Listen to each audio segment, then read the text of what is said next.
আজকাল একটা সিগারেট খেতেও ১৬ টাকা লাগে। কেন যে এই ছাইপাঁশ খাওয়া শিখেছিলাম, এখন হাড়ে হাড়ে এই অভ্যাসটার প্রভাবটা টের পাচ্ছি।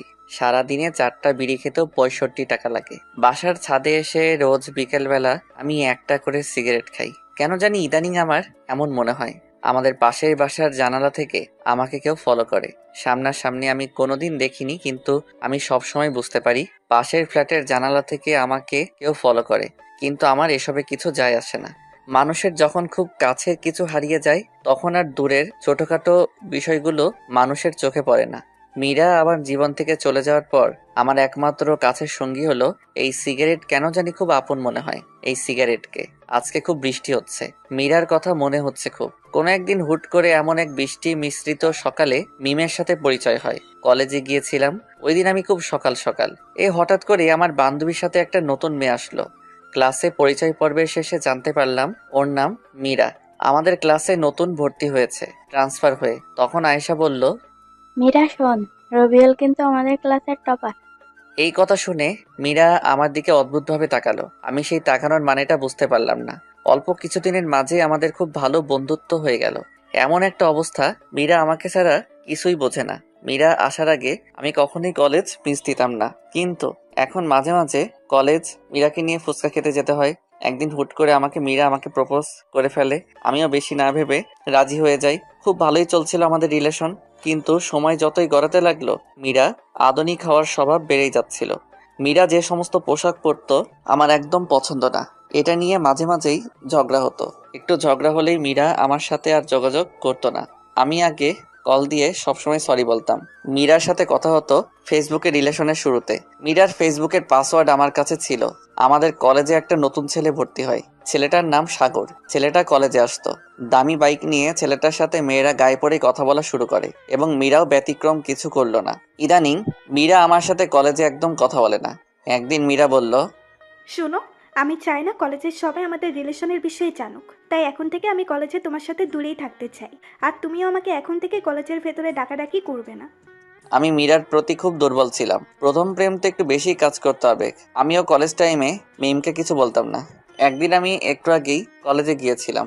সাধারণত মীরা সবসময় আগেই কলেজে আসতো, কিন্তু আমি ক্লাস শুরু হওয়ার কিছুক্ষণ আগে যেতাম। ওই দিন কলেজে গিয়ে এমন কিছু দেখবো তা কল্পনাও করতে পারি নাই। মীরা আর সাগর বকুলতলায় বসে বসে কথা বলছে। শুধু কথা বললে ভুল হবে, একজন হাসতে হাসতে আরেকজনের গায়ের উপর পড়ছে। আমি কোনোভাবেই এটা মানতে পারলাম না। সাথে সাথে কলেজ থেকে চলে আসলাম। ভেতরটা আমার দুমড়ে মুচড়ে যাচ্ছে। মীরা কেমন করে সাগরের মতো ছেলের সাথে এভাবে কথা বলবে? কোনো ধরনের সম্পর্ক ছাড়া এভাবে কেউ কথা বলতে পারে না। তাই ভাবতে লাগলাম। রাতে মীরাকে মেসেজ দিলাম, কিন্তু রিপ্লাই দিচ্ছে না। কল দিলাম, কল ধরছে না। এভাবে কিছুক্ষণ কল দেওয়ার পর ফোন বন্ধ দেখাচ্ছে। আমার তো মাথায় কিছুই ঢুকছে না, কি কি হচ্ছে আমার সাথে। মীরা আমাকে ব্লক করে দিছে। কিছুক্ষণ ভেবে মীরার ফেসবুক আইডিটা আমি লগ ইন করতে গিয়ে বুঝতে পারলাম মীরা ওর আইডির পাসওয়ার্ডটা পাল্টে নিয়েছে। আমি কোনোভাবেই আর মীরার সাথে যোগাযোগ করতে পারলাম না। পরের দিন কলেজে গিয়ে আমি মীরার সাথে কথা বলার চেষ্টা করলাম। তখন মীরা যা বলল তা সারা জীবন মনে থাকবে। আমার তোমার প্রতি কোনো ফিলিংস কাজ করে না। আমার তোমার সাথে আর থাকা সম্ভব না। আমি তাই আমাদের সম্পর্কটা এখানেই শেষ করতে চাচ্ছি। আজ থেকে তুমি তোমার মতো, আমি আমার মতো। মীরার কথা শুনে আমার না চাইতেও চোখের কোণে জল এসে পড়ল। ওর কথাগুলো শুনে আমি ওর হাত ধরতে গেলে উল্টো ভালোবাসার প্রতিদান হিসেবে ঠাস ওই একটা থাপ্পড়ে আমি হেসে ফেললাম। আমি বুঝে গেলাম মীরার হৃদয়ে আমার স্থান কোথায়। 4 মাস পর, ওই দিনের পর তেমন কলেজে যাই না। আর ওই দিন থেকে আমার নতুন সঙ্গী হয়েছে সিগারেট। কিছুদিন পর দাদা অসুস্থ, তাই আম্মু আব্বু তাকে দেখতে যাবে। তাই আব্বু আম্মুকে স্টেশন থেকে রেলে তুলে দিয়ে বাসায় ফিরলাম। সন্ধ্যার পরপর হুট করে বাসার দরজায় কে যেন নক করলো। এই অসময়ে কি আসলো আবার? আব্বু আম্মু তো চলেই গেছে, তেমন কেউ তো নেই যে আসবে। দরজা খুলতে আমি পুরো হা হয়ে গেলাম। এ তো মৌ আপু, আমাদের পুরো এলাকার ক্রাশ। আমার থেকে 1 বছর সিনিয়র, যেরকম রাগী আর সেরকম সুন্দরী। আমি তো হা করে তাকিয়ে আছি আপুর দিকে। এই কি রে, তুই হা করে তাকিয়ে আছিস কেন? মুখটা বন্ধ কর, না হলে মশা ঢুকবে গাধা। আর তুই এত বেয়াদব কবে থেকে হলি? আমি আবার বেয়াদব হলাম কবে? তা কাউকে দরজায় দাঁড় করিয়ে রাখাটা কোন ধরনের আদব? সরি আপু, আসো ভেতরে আসো। আসলে তুমি অসময়ে আমার বাসায় দরজায়, তো তাই আমি একটু চমকে গিয়েছি। তা কেমন চলছে তোর দিনকাল? ভালোই চলছে। তোমার কি অবস্থা বলো আপু? আমার আর অবস্থা, দিনে 16 ঘন্টায় বই আর বইয়ের দিকেই তাকিয়ে থাকতে থাকতে চোখ বেচারা এখন একলা চলতে চায় না। সঙ্গী হিসেবে চশমাকে বেছে নিয়েছে। জানিসই তো মেডিকেলে একটু বেশিই চাপ। হুম। তোকে তো আমাদের বাসায় গিয়ে খেয়ে আসতে বলা হয়েছিল, কিন্তু তুই না গিয়ে বাসায় কি করছিস? আসলে আপু, আমার তেমন ক্ষুধা লাগেনি। থাক থাক, আর মিথ্যে বলতে হবে না। তোকে আমি খুব ভালো করেই চিনি, তুই যেই লজ্জা কুমার। নে, এই যে খাবার এনেছি, তুই খেয়ে নে। তুমি কষ্ট করে কেন আনতে গেলে খাবার আপু? আর আপু, তুমি যে হোস্টেল থেকে বাসায় আসছো, আমি তো সেটাই জানি না। আমার কথা কেন জানবে তুমি? তোমার তো জানার অনেক কিছু আছে। হোস্টেলের পরিবেশ খারাপ হওয়ার জন্য আমি 7 দিন পরেই বাসায় চলে আসছি। বাসা থেকে স্কুটি দিয়েই ক্লাস করি, সেটাও তো 1 বছর হয়ে আসলো। আর তুই কি না বলছিস আমি বাসায় কবে আসছি? আচ্ছা, এবার তুই খেয়ে নে। আপু, তুমি চলে যাও, আমি পরে খেয়ে নিব। না না না না, তোকে আমার জানা আছে, তুই এখনই খেয়ে নে। আমি টিফিন বাটি নিয়ে যাব। খাওয়ার সময় নানা ধরনের প্রশ্ন করছিল আপু। আচ্ছা, তোকে একটা কথা বলি। হুম, বলো। তোর প্রতিদিন কয়টা করে সিগারেট লাগে? আপুর কথা শুনে আমি এত লজ্জা পাচ্ছিলাম যে আমার মুখ দিয়ে কোনো কথা বের হচ্ছিল না। আমি কিছু না বলে চুপ করে আছি। আরে বলে দে। আসলে আপু, মাঝে মাঝে দু একটা খাই। তুমি প্লিজ বাসায় এসব বলো না। সেটা পরে দেখা যাবে। খাবার খাওয়া শেষে আপুর টিফিন বাটি নিয়ে চলে গেল। শুয়ে শুয়ে ফোনে টুকটাক লেখালেখি করছিলাম। এমন সময় আমার ফোনের পরিচিত টোনটা বেজে উঠল। স্ক্রিনে তাকিয়ে দেখি মৌ আপুর নাম্বার। আমি আপুর নাম্বারটা সেভ করেছিলাম সেই 2 বছর আগে। এই 2 বছরে না কোনো কল এসেছে আপুর থেকে, না আমি কোনোদিন কল করেছি। এবং কি আপুর কাছে যে আমার নাম্বার আছে, এটাই আমি বিশ্বাস করতে পারছি না। কাপা কাপা হাতে ফোনটা রিসিভ করে কানে রাখতেই, কি রে, ফোন রিসিভ করতে এত টাইম লাগে? আসলে আপু, আমি ফোন থেকে একটু দূরে ছিলাম। থাক থাক, তোর আর মিথ্যা বলতে হবে না। আমি বুঝি না আপু, আমি মিথ্যা বলতে গেলেই কেমনে ধরে ফেলে। তুই এখন যে অবস্থায় আছিস, ওই অবস্থায় আমার বাসার নিচে চলে আয়। কেন? এই, তোর কাছে কিছু শুনতে চাইছি? তুই চলে আয়, 5 মিনিট সময় দিলাম। এত রাত করে কি দরকার? আমি যেমন ছিলাম লুঙ্গি আর টি শার্ট পরে মৌ আপুদের বাসার নিচে গেলাম। কিছুক্ষণ পরে আপু নিচে আসলো। আমার কেমন যেন লাগছিল। আমি সাধারণত লুঙ্গি পরে রাস্তায় বের হই না। আপু তো আমাকে দেখে হাসি শুরু করে দিল। আপুর হাসি দেখে আমার আর বোঝার বাকি রইল না যে আপু আমার লুঙ্গি পরার জন্য হাসছে। হাসছো কেন আপু? আমি কিন্তু চলে যাব তাহলে। তুমি তো বললে আমি যেমন আছি তেমন করে আসতে, আর বললে 5 মিনিটের মাঝে আসতে। তো আমি কেমনে করে এই অল্প সময় আবার কাপড় পাল্টিয়ে আসতাম? আর দেরি করে আসলেই তো বলতে যে বড়দের কথা রাখি না, বেয়াদব হয়েছি।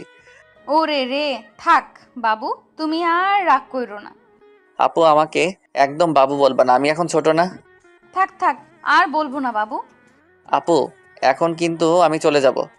এই, তোর সাহস কিন্তু অনেক বেড়ে গেছে। এখন একটা রিক্সা নিয়ে আয়। এত রাত করে রিক্সা কই পাবো? আমার কিছু অ্যাসাইনমেন্ট কালকে জমা দিতে হবে, আর সেগুলো আমার এক বান্ধবীর বাসা থেকে আনতে হবে। মহা ঝামেলায় পড়ে গেলাম তো। আপু, এই রাত করে রিক্সা পাওয়া পসিবল না। তুমি তোমার স্কুটিটা বের করো। যাক, তোর মাথা থেকে জীবনে প্রথম ভালো কোনো আইডিয়া বের হলো। তুই দাঁড়া, আমি 1 মিনিটে স্কুটিটা বের করে নিয়ে আসি। কিছুক্ষণ পর আপু স্কুটিটা নিয়ে বের হলো। আপু, একটা কথা বলি। হুম, বল। আমি ড্রাইভ করি। আচ্ছা, এই নে ধর। সত্যি বলতে আমি জীবনে কখনো কোনো লেডি বাইকারের পেছনে বসিনি, আর বসতেও চাই না। মেয়ে মানুষের ড্রাইভিং আমি কমফোর্ট ফিল করি না। আমি ড্রাইভ করছি, আপু আমার পেছনে বসে আছে। এলাকা থেকে বের হওয়ার সময় মোড়ের টং দোকানে এলাকার উঠতি বয়সের ছেলেদের চোখ আমাদের এড়ালো না। সবাই হা করে তাকিয়েছিল। কিছুক্ষণ পর আপুর বান্ধবীর বাসার সামনে এসে উপস্থিত হলাম আমরা। আপু আমাকে বাইরে দাঁড় করিয়ে রেখে চলে গেল তার বান্ধবীর বাসায়। আমাকে যাওয়ার জন্য জোর করলেও আমি গেলাম না। প্রায় 20 মিনিট পর আপু বের হলো বাসা থেকে। এত দেরি করলো কেন? কিছু পেজ লেখার বাকি ছিল, সেটা লেখার জন্য দেরি হলো। আচ্ছা, এবার চলো। হুম, চল। কিছুক্ষণ যাওয়ার পর হুট করে আপু বলল, রবিউল, বাইক থামা। আমি বাইক থামালাম। কেন থামাতে বললে আপু? চল ফুচকা খাই। এখন এই রাত করে ফুচকা খাবে তুমি? হুম, আমরা দুজনই খাবো। আসলে রবিউল, জানিস, আমি জানি না আমি দেখতে কতটা ভালো বা খারাপ, কিন্তু জানিস ফুটপাতে বা কোথায় গিয়ে কিছু একটা চাইলে হয়তো ছেলেরা টিস করবে, আর সেটা না হলে এমন ভাবে তাকিয়ে থাকবে যেন খাবারের বদলে আমাকেই গিলে খাবে। তার জন্য ইচ্ছে থাকা সত্ত্বেও বেশিরভাগ সময়ে বাইরের কোনো কিছু খাই না আমি। এখন তুই আছিস পাশে, প্লাস লোকজনও নেই তেমন, তাই খেতে ইচ্ছে হলো। আচ্ছা চলো আপু। আমরা দুজন মিলে ফুচকা খেলাম। আপু খুব ফুচকা পছন্দ করে সেটা আমি বুঝতে পারলাম। খাওয়া শেষ করে চলে আসলাম আমরা। আপুকে বাসায় নামিয়ে আমি চলে আসলাম আমার বাসায়। এসে আমি চলে গেলাম ছাদে। 5-7 ঘন্টা হয়ে গেছে সিগারেট থেকে দূরে আছি। খুব প্যারা হয়ে গেছে সিগারেটের জন্য। দুটো সিগারেট আর লাইটার নিয়ে চলে গেলাম। কেন জানি আজকে আপুর সাথে কথা বলার সময় বেশ কয়েকবার মীরার কথা মনে পড়েছিল আমার। ছাদের এক কোনায় দাঁড়িয়ে সিগারেট মাঝের পাতাগুলোকে পুড়িয়ে ধোঁয়াগুলো হৃৎপিণ্ডের চারপাশ দিয়ে ঘুরিয়ে সেগুলোর সাথে মীরার স্মৃতিগুলোকে বাহিরে বের করে আকাশের দিকে তাকিয়ে হাওয়াতে মিশিয়ে দিচ্ছি। মধ্যরাতে আমি রুমে আসলাম। এই মধ্যরাতটা খুবই অদ্ভুত। আমরা সবাই মধ্যরাত বললেও এই মধ্যরাত মানে হচ্ছে একটা রাতের শেষ আর একটা দিনের শুরু। এরকম অনেক মধ্যরাত যে নির্ঘুম পার করেছি। সকালবেলায় দরজায় কড়া নাড়ার শব্দে আমার ঘুম ভাঙলো। দরজায় খুলতে আমার চোখ তো পুরো আটকে গেল। মৌ আপুকে মেডিকেল কলেজের ড্রেসে দেখে আমি পুরো হা হয়ে তাকিয়ে আছি। এই, আবার হা করে তাকিয়ে আছিস কেন? গলা দিয়ে মাছি ঢুকবে। আসলে আপু, তোমাকে খুব ভালো লাগছে কলেজ ড্রেসে। হয়েছে হয়েছে, এত বেলা অবধি ঘুমানো স্বাস্থ্যের জন্য খারাপ। আপু জানি, আমি ভালো ভালো কাজ করলেই যে সবকিছু আমার সাথে ভালো হবে সেই কথাই আমি বিশ্বাসী না। আচ্ছা আচ্ছা, তোর এই কাব্যিক কথা আমাকে বলতে হবে না। এই নে তোর খাবার, তাড়াতাড়ি খেয়ে নে। এখন খাবো না, তুমি কলেজ চলে যাও, আমি পরে খেয়ে নিব। না, তুই এখনই খেয়ে নে। আমাকে আজকে কলেজে তোকে ড্রপ করতে হবে। আমার স্কুটির চাকায় পেরেক ঢুকেছে। আর তুই তো জানিসই, গাড়ি ধরে যেতে চাইলে আমি আর কলেজে পৌঁছতে পারবো না। ইচ্ছে থাকা না সত্ত্বেও এখন আমাদের কলেজ ধরেই মৌ মেডিকেল কলেজের সামনে দিয়ে নিয়ে যেতে হবে। 4 মাস যাবৎ আমি শহরে বের হই না, ভালো লাগে না। লোকালয় এখন আর আমার, সত্যি বলতে আমি আর আমাদের কলেজে যেতে চাই না। তার বড় কারণ হলো মীরা আর আমার অসংখ্য স্মৃতি রয়েছে। ওই কলেজের সাথে খাওয়া দাওয়া করে রেডি হয়ে মৌ আপুকে নিয়ে বের হলাম। সাথে আমার আব্বুর দেওয়া ডিসকভার 100 সিসি গাড়িটি। নিজের বাইক থাকার জন্য আমি মাঝে মাঝে বাইক নিয়ে যেতাম কলেজে, কিন্তু কম দামি হওয়ায় মীরা কখনো আমার বাইকে চড়েনি, আমিও কখনো জোর করিনি। আমার নিজেরও কিছুটা লজ্জা লাগতো। কলেজের সবারই প্রায় দামি দামি বাইক, আর সেখানে আমার এত কম দামি বাইক। আমি নিজেও তাই কলেজে খুব বেশি নিয়ে যেতাম না, বাস ধরেই যেতাম কলেজে। অনেকদিন পর আমার বাইক বের করলাম। আব্বু খুব যত্নে রাখতো বাইকখানা। হাপুকে নিয়ে কলেজের উদ্দেশ্যে রওনা দিলাম। বাইকের মিটার 50-এর আশেপাশে। স্বাভাবিকভাবেই চালাচ্ছিলাম বাইক। আচ্ছা রবিউল, একটা কথা বলবি আমায়? তোর মনে ঠিক আমার সম্পর্কে কি কি ভাবনা আছে? ঠিক বুঝতে পারলাম না আপু, তোমার সম্পর্কে কি ভাবনা থাকবে আর? মানে আমি তোর কাছে মানুষ হিসেবে কেমন? তুমি একটু রাগী, কিন্তু মনটা খুব ভালো তোমার। বেশ কিছুক্ষণ পর আমি আমার কলেজের সামনে গিয়ে আটকে গেলাম। রাস্তায় জ্যামের জন্য বেশ কিছু বন্ধুর সাথে রাস্তায় দেখা হলো। আমার পেছনে মৌ আপুকে দেখে তো সবাই জেলাস ফিল করছিল। খুব কাছের কয়েকজন বলেই দিল, দোস্ত তাহলে ডক্টরের সাথেই হয়ে গেল। এরকম কমেন্ট আমি লজ্জায় মাথা তুলতে পারছিলাম না। আপুর দিকে তাকিয়ে দেখি উনি মুচকি মুচকি হাসছে। সামনে একটা বাসের চাকা ফেটে গিয়েছে। কমপক্ষে 20 মিনিট তো লাগবেই। যেখানে বাঘের ভয় সেখানেই রাত হয়। দেখি আমার বন্ধু রাতুল আসছে। আমাকে পচানোই ওর সবচেয়ে প্রিয় স্বভাব। দোস্ত, তুই এখানে আটকে আছিস? আর ওইদিকে পুরো কলেজে তো এখন টপ নিউজ, তোর ডক্টর গার্লফ্রেন্ড। তা দোস্ত, ভাবি কিন্তু দেখতে আগুন সুন্দরী। এতদিন তাহলে কলেজে না আসে ভাবিকেই সময় দিতা ভালোই। তো ভাবির সাথে একটু পরিচয় করে দে, নাকি সেটাও দিবি না? আমি কিছুই বলতে পারছি না। ভাবি, আমি রাতুল, আমি রবিউল, একই সাথে একই বিভাগে পড়ছি। হুম, আমি মৌ, এখন ঢাকা মেডিকেল কলেজে পড়ছি। মনে মনে তো সেই আল্লাহকে ডাকছি। এখন যদি আপু বলে দেয় সে আমার বড় বোন, তাহলে লজ্জায় মাথা কাটা যাবে। আচ্ছা ভাবি, আপনাদের সম্পর্ক কতদিনের? এই, তোর এখন এসব জানতে হবে না। রাস্তায় দাঁড়িয়ে কেউ এসব কথা বলে, এখন সময় নেই। আরে দোস্ত, এমন করিস কেন? রাস্তায় তো জ্যাম। আর কতদিন তোর সাথে কথা হয় না। মনে চাইতেছে রাতুলকে কলেজের পুকুরে যদি চুবাই। আমরা রিলেশনে গিয়েছি 4 মাস হলো প্রায়। আর কিছু জানার আছে কি রাতুল? না ভাবি, আর কিছু বলার নেই। সময় করে একদিন আমাদের ক্যাম্পাসে আসবেন, কিন্তু অনেক আড্ডা দিব। হুম, সময় পেলে অবশ্যই আসবো একদিন। হারামজাদা, তোর ভাবি বলার স্বাদ যদি না মিটাই তো আমার নাম রবিউল না। হারামি, তুই আমার এমন অবস্থায় ফেলেছিস সেটা আমি জানি। জ্যাম ছেড়ে গেছে, রাতুলকে বিদায় জানিয়ে আমি বাইক স্টার্ট দিয়ে আপুকে নিয়ে মেডিকেলের দিকে ছুটলাম। আমার লজ্জার ঘোর এখনো কাটেনি, একদম চুপ করে আছি। কিরে, তোর কি কথা বলা বন্ধ হয়ে গেল নাকি? আসলে আপু সরি, প্লিজ তুমি কিছু মনে করো না। আসলে কলেজের বন্ধুরা এমনই তিলকে তাল বানিয়ে ফেলবে। সেটা আমি বুঝেছি। ধন্যবাদ আপু, তুমি অনেক মিথ্যে বলে হলে ও আমার মান সম্মানটা বাঁচিয়ে দিয়েছো। আপুর কলেজের সামনে এসে গিয়েছি। আপুকে নামিয়ে দিয়ে চলে আসলাম। বাসে এসে শুয়ে আছি। কলে আম্মুর সাথে কথা হলো। দাদার অসুখ নাকি আরো বেশি, ওনাদের আসতে ভালোই সময় লাগতে পারে। আমিও তেমন কিছু বললাম না। আপুর সাথে এই 2 দিন সঙ্গ দিয়ে আমার মনটা কিছুটা হালকা হয়েছে। অনেকদিন পর বই নিয়ে বসলাম। বিগত 4 মাসে বইয়ের সাথে সম্পর্ক বিচ্ছেদ ছিল, টানা 4-5 ঘন্টার মতো পড়লাম। হুট করে মৌ আপুর কথা মনে হলো। আপুকে তো আমি রেখে আসছি কলেজে। আপু যদি আসার সময় গাড়িতে করে আসতে চায় তাহলে অনেকগুলো বাস পাল্টিয়ে আসতে হবে, অনেক টাইম লেগে যাবে। কেন যেন আমার অবচেতন মনের কথা শুনে আমি বাইক নিয়ে চলে গেলাম আপুকে নিয়ে আসার জন্য। আপুর কলেজের সামনে গিয়ে দেখি 3:20 বাজে। বেশ কিছুক্ষণ ওয়েট করার পর আপুকে দেখতে পেলাম। আপু কিছুটা দূর থেকে আমাকে দেখে একটা তৃপ্তির হাসি দিল। আপুর হয়তো আমাকে দেখে অবাক হলো। কিরে আবার কি মনে করে এসেছিস? কেন, এসে কি তোমাকে ঝামেলায় ফেললাম নাকি? আমি কি তোকে বলেছি নাকি তুই এসে আমায় ঝামেলায় দিয়ে ফেলেছিস? তুই অনেক দায়িত্বশীল হয়ে গেছিস দেখা যায়। আপুকে নিয়ে আসার সময় আপু বাইক থামিয়ে হোটেলে খাবারও খাওয়ালো আমায়। আপু হয়তো আমার চেহারা দেখেই বুঝেছিল আমি দুপুরে খাবার খাইনি।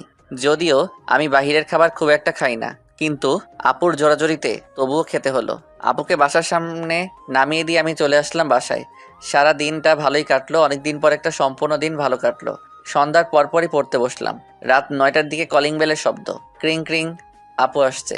আপু টিফিনের বাটিটা আমার হাতে দিয়ে বলল, যা তাড়াতাড়ি আগে গরম গরম খাবার খেয়ে নে। আপু প্রতিদিনই আমার প্রিয় প্রিয় খাবার রান্না হয় নাকি তোমাদের বাসায়? আরে সেরকম না, কাকতালীয় ভাবেই হয়তো তোর প্রিয় খাবারগুলি রান্না হচ্ছে আমাদের বাসায়। আমিও ব্যাপারটা সিরিয়াস ভাবে নিয়ে খাওয়া শুরু করলাম। অর্ধেক খাওয়ার পর তাকিয়ে ভদ্রতার খাতিরে আপুকে জিজ্ঞাসা করলাম, তুমি খেয়েছো রাতের খাবার? না আমি খাইনি, আমি একটু লেট করেই খাই রাতের বেলা। বলো কি, তোমাকে বসিয়ে রেখে আমি খেয়ে যাচ্ছি? এত খাবার আমি এমনিতেও খেতে পারবো না, আসো দুজন মিলে খাই। না তুই খেয়ে নে। কি হবে খেলে? ছোটকালে তো অনেকবার দুজন মিলে খেয়েছি আমরা। আমার সবকিছুই ভালোভাবে মনে আছে ছোটকালের। আসো আপু, আমি তোমাকে খাওয়াই দেই। আপু না করলো না, এগিয়ে আসলো আমার দিকে। আমি আপুকে খাইয়ে দিলাম। যদিও আমি আমার লাইফে কাউকে কখনো খাওয়াই দেই নাই, তাই আমার একটু কষ্ট হচ্ছিল। আপু সেটা ঠিকই বুঝতে পারলো। রবিউল তোর বউটা খুব ভাগ্যবতী হবে দেখিস, তোকে অনেক ভালোবাসবে। আপুর কথা শুনে লজ্জা পেলাম আমি খুব। খাওয়া শেষ করে আমি আর আপু আরো বেশ কিছুক্ষণ গল্প করলাম। গল্প করতে করতে ঘড়ির দিকে তাকিয়ে দেখি 11টা বেজে গিয়েছে। আপু, অনেক রাত হয়ে গিয়েছে, চলো তোমাকে তোমার বাসায় দিয়ে আসি। আপুকে বাসায় দিয়ে পর্যন্ত পৌঁছে দিতে গিয়ে কাকা কাকির সাথে দেখা হলো। কেমন আছো রবিউল তুমি? ভালো আছি, আপনারা কেমন আছেন? এই তো বাবা, আছি ভালোই। তুমি একদমই তো ভুলেই গিয়েছো আমাদের ছোটকালে সারা দিন থাকতে। মুয়ের সাথে এখন বড় হয়ে বছরে একটাবার আসতে পারো না? আমরা তো তোমাকে নিজের ছেলের মতোই দেখি। আসলে কাকি তেমন না, পড়াশোনার চাপে আমি বাসা ছেড়ে খুব কম বের হই। হুম, আর বোঝাতে হবে না। আজকে রাতে এখানেই থাকো, বাসায় তো কেউ নেই, আর বাসায় যেতে হবে না। এমনভাবে বললো কাকি, আমি না করেও কাজ হলো না। একটু ফ্রেশ হয়ে শুয়ে পড়লাম। ঘুম ঘুম ভাব হতেই আপু আসলো রুমে। কিরে তুই দরজা না লাগিয়ে ঘুমিয়েছিস? দরজা লাগানোর কথা মনে ছিল না? তো কি মনে করে তুমি এই রুমে? কিছু মনে করে না, দেখতে আসলাম তোর ঘুম হচ্ছে কিনা। এই রুমে মশারিও নেই, তাই কয়েল নিয়ে আসলাম। ধন্যবাদ আপু। অল্প অল্প মশাই কামড়াচ্ছে। মৌ আপু মুখ ধুয়ে আসছে, কানের পাশটায় বিন্দু বিন্দু পানি গড়িয়ে পড়ছে। আমি লুকিয়ে দেখতে লাগলাম আপুকে, কিন্তু যা হবার তাই হলো। আপুর চোখে ধরা খেলাম। কিরে তুই হা করে কি দেখছিস? কই? কি কিছু না, খুব চালাক হয়েছিস তাই না? মোটেও চালাক না আমি, আপু খুব বোকাশোকা ছেলে আমি। গল্প করতে করতে একসময় আপু সোফাতেই ঘুমিয়ে পড়লো। আমি কয়েকবার ডাক দেওয়ার পরও ঘুম ভাঙলো না। খুব ইনোসেন্ট লাগছিল আপুকে। আমি আর আপুর ঘুম ভাঙাতে পারলাম না, একটা চাদর দিয়ে দিলাম আপুর উপর দিয়ে। আমিও বিছানায় শুয়েছিলাম। কখন যে ঘুমিয়ে গিয়েছে জানি না। খুব ভোরবেলাতে আপুর ডাকে ঘুম ভাঙলো। এই তাড়াতাড়ি উঠে পড়, আর এই নে তোর জন্য চা। কাপটা হাতে নিয়ে ঘুম ঘুম চোখে একটা চুমুক দিতেই চোখ থেকে সকল ঘুম নিমিষেই উধাও। আপু খুব সুন্দর হয়েছে, চা কে বানিয়েছে? চা কে আর বানাবে, আমিই বানিয়েছি। তুমি এত ভালো করে চা বানাতে পারো? এই তোকে মিথ্যা সান্ত্বনা দিতে হবে না, তাড়াতাড়ি চা খেয়ে নিয়ে ফ্রেশ হয়ে খাওয়ার টেবিলে আয়। আমি চাটা অনেক সময় নিয়ে খেলাম, ফ্রেশ হয়ে চলে গেলাম। খাবার টেবিলে টুকটাক কথা হলো কাকা কাকির সাথে। আমাদের রান্না কি খেতে পারছো বাবা? কাকি খুব ভালো হয়েছে রান্না। মই রান্না করছে কয়েকদিন যাবত, তাই জিজ্ঞাসা করলাম আর কি। খাওয়া দাওয়া শেষ করে আমি আপুর থেকে বিদায় নিয়ে বাসায় চলে আসলাম। 9টার দিকে আপুর কল আসলো। আসসালামু আলাইকুম আপু। ওয়ালাইকুম সালাম, কি করছিস? বসে আছি। আমাকে একটু কলেজে রেখে আসবি? আমার স্কুটি তো ঠিক করা হয়নি, আজকে আমার 11:30 থেকে ক্লাস। আচ্ছা, একসাথেই যাবনি। ওকে, তুই যখন বের হবি তখন আমায় কল দিস, তাহলেই হবে। আচ্ছা আপু। কিছুক্ষণ পর রেডি হয়ে বাইক নিয়ে চলে গেলাম আপুর বাসার নিচে। কল দিয়ে আপুকে আসতে বললাম। কিছুক্ষণ পরে আপু এসে উপস্থিত হলো। তারপর আপুকে নিয়ে রওনা দিলাম। মনে মনে গান গাইতে ইচ্ছে করছিল, এই পথ যদি শেষ না হয় তবে আপু কেমন হবে তুমি বলো তো? এই বাকিটা তো আর মনে নাই। মনে না থাকাই ভালো। আপু এই গান শুনলে চলন্ত বেঁকে আমার গলা টিপে ধরবে। আমি ক্লাস 7-এ পড়ি, আপু পড়তো 8-এ। আপুর সাথে আমি স্কুলে যেতাম। ছোটবেলাতে আপু আর আমি সবসময় একসাথে স্কুলে যেতাম। হাই স্কুল জীবন থেকে আপুর পেছনে এলাকার বিভিন্ন ছেলেরা ঘুরতো। আমাদের এলাকার সিনিয়র এক ভাই ছিল। ভাই টুকটাক পলিটিক্স করত। এলাকায় খুব প্রভাব ছিল, তার জন্য সবাই ভয় পেত কম বেশি। ভাইয়ার নাম ছিল আকাশ। উনি আপুকে ওই সময় খুব পছন্দ করত। প্রতিদিনই স্কুলে যাওয়া আর আসার সময় আপুর জন্য রাস্তায় দাঁড়িয়ে থাকতো। এভাবে 6 মাস চলে যায়। বেচারা ভাইয়ার জন্য ওই ছোট বয়সে আমারই মায়া জন্মে গিয়েছিল। একদিন সাহস করে আপুকে প্রপোজ করে ভাইয়া।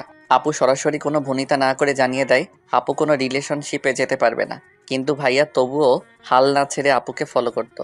একদিন আবারও কথা বলার জন্য আপুকে ডাক দেয়। আপু ওই দিন না দাঁড়িয়ে হাঁটা শুরু করতে গেলে ভাইয়া আপুকে থামানোর জন্য আপুর হাত ধরার চেষ্টা করে, আর সাথে সাথে আপু দাঁড়িয়ে স্যান্ডেল খোলে। আকাশ ভাইয়ার গালে বিদ্যুৎ গতিতে 5-7 বার জোতা দিয়ে মারলো। পরে বিষয়টা এত ভাইরাল হয় যে আকাশ ভাইয়া লজ্জায় এলাকা ছেড়ে প্রবাসে পাড়ি জমায়। আমার কলেজের সামনে এসে আমি বাইক থামালাম। আপু তুমি এখানেই দাঁড়াও, আমার কলেজে একটু কাজ আছে, তা শেষ করে আসছি। আচ্ছা। কলেজে এসেছি আমাদের ডিপার্টমেন্ট প্রধান সালাম স্যারের সাথে দেখা করতে। ক্লাস টপার হওয়ার জন্য স্যার আমাকে খুব আদর করতো আর শাসনও করতো খুব। মীরার বিষয়টা জানার পর স্যার নিজেই আমাকে কলেজে আসতে মানা করেছিল, কারণ স্যার খুব ভালো করেই জানতো কলেজে আসলেই মীরা আর সাগরকে একসাথে দেখে আমার অবস্থা দিন দিন খারাপই হতো। সত্যি বলতে ক্যাম্পাসের সবাই জানতো কম বেশি ভালোবাসায় কতটা সিরিয়াস ছিলাম। স্যারের চেম্বারে গিয়ে দেখি স্যার নেই। অফিস সহকারীর সাথে কথা বলে জানতে পারলাম স্যার আমাদের ক্লাসে ক্লাস নিচ্ছে। আমি আমাদের ক্লাসের সামনে গেলাম, খুব নার্ভাস লাগছে, হয়তো অনেকদিন পর মীরার সাথে দেখা হবে। দরজা খুলে স্যার আসতে পারি? আসো। আসসালামু আলাইকুম স্যার। ওয়ালাইকুম আসসালাম। কেমন আছো তুমি? ভালো আছি স্যার, আপনার সাথে কিছু কথা আছে। আচ্ছা, আমার ক্লাস শেষ, তুমি আমার রুমে আসো। তারপর স্যারের সাথে কলেজের ব্যাপারে কিছু কথা ছিল, সেগুলো বলে চলে আসলাম আপুর কাছে। তারপর আপুকে নিয়ে কলেজে নামিয়ে দিলাম। ধন্যবাদ, সাবধানে যাবে বুঝলি। আমাকে মেসেজ দিস পৌঁছে। আমি বাধ্য ছেলের মতো মাথা নেড়ে চলে আসলাম।